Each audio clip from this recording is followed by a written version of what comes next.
Welcome to my channel. Please subscribe, like and share. A bidiyon namu na yau za mu yi bayani ne akan earpiece jack. Menene earpiece jack? Abin da nake nufi da earpiece jack, wannan shine earpiece jack. Yau za mu yi bayani ne akan amfaninsa da kuma sunayensa da kuma sunayen waɗannan layi da ke cikin shi da kuma amfaninsu.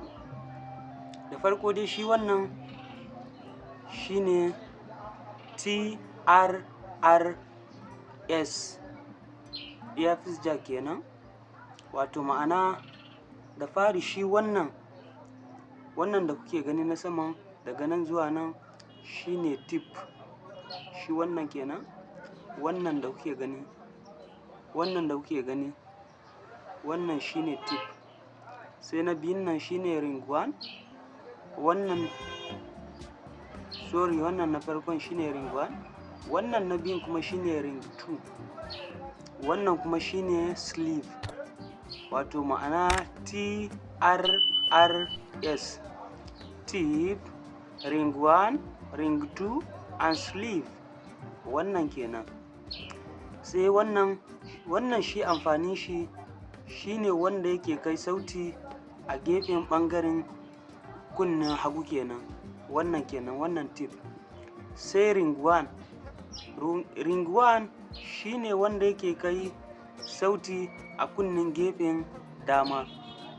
Sai wannan ring 2 kuma amfaninsa shine zaka iya amfani da wannan earpiece din idan yana a kunninka, kaman ga inda mouthpiece yake, wannan shine huji, kamar yadda kuke a gani a nan, wannan shine huji na mouthpiece, wannan amfaninsa kenan. Wannan ring 2 din kuna iya amfani da shi idan earpiece yana a kunninku. Sai shi wannan sleeve kuma amfaninsa shine wanda yake connecting a duk lokacin da ka sa shi wannan jack ne a cikin waya ne ko a kwamfuta.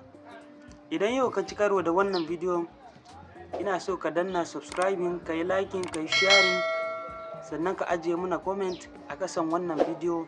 Insha Allah, I will be updating you on such videos that you don't know about, anything about phone tricks, hacks and any other things. Thank you for watching.